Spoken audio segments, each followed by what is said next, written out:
আমাকে যদি 0 নম্বর দেয়, ওই মাস্টার মশাইকেও কিন্তু আইনের মাধ্যমে ছেড়ে কথা বলবো না, মাঠে ময়দানে গণতান্ত্রিক প্রক্রিয়াও ছাড়বো না।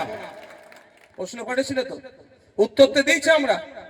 আমি ওই 6 না 8 দিনে, প্রায় ওই স্বল্প দিনে শুধু ভাঙড়ে 28টা প্রোগ্রাম করেছি। আমি জান বেরিয়ে গেছে আমার। 28টা প্রোগ্রাম শুধু ভাঙড়ে করেছি আমি, সঠিকভাবে উত্তরপত্রটা জমা দেওয়ার জন্য। জমা করিয়েছি, প্রমাণ আছে। আছে তো মা, হাতে করে একটা করে। কেউ ভয় খাবে না মা, তোমার পাশে কেউ থাকুক আর নাই থাকুক। বল্লভপুর মাদ্রাসা যে ভাইজান করেছে, আব্বাস সিদ্দিকী ভাইজান, নলেজ সিটি যে ভাইজান করছে, সেই ভাইজান আপনার পাশে থাকবে।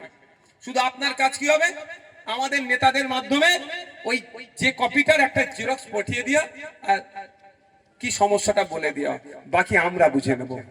একজন যদি নাম বাদ যায়, সে দলিত হতে পারে, আদিবাসী হতে পারে, নমশূদ্র হতে পারে, মতুয়া হতে পারে, মুসলমান হতে পারে, খ্রিস্টান হতে পারে, মাহাতো হতে পারে, দেখার দরকার নেই।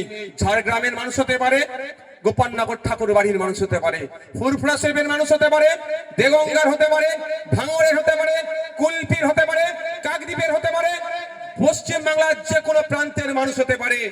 এই একা মানুষের জন্যই আপনাদের বড় ভাইজান আমাকে নির্দেশ দিয়েছে সুপ্রিম কোর্টে যাওয়ার জন্য, দিল্লিগামী ফ্লাইট ধরার জন্য।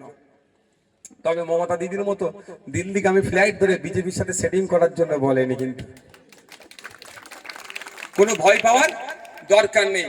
সব থেকে সহজ, এখন খসড়া লিস্টে আপনার নাম এসেছে কি আসেনি, সহজ পদ্ধতি বলবো, সেটা হচ্ছে দেখুন, আমার ফেসবুকে পোস্ট করে দিতে বলেছি, ওখানে ডাইরেক্ট এটা তুলে দেওয়া আছে, ভোটার সার্ভিস পোর্টাল এই ধরনের কি জানেন।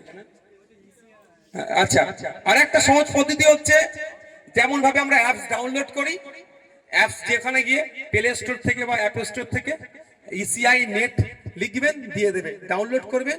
ওটা সব থেকে সহজ। আপনি আপনার এপিক নাম্বার দেবেন, চলে আসবে।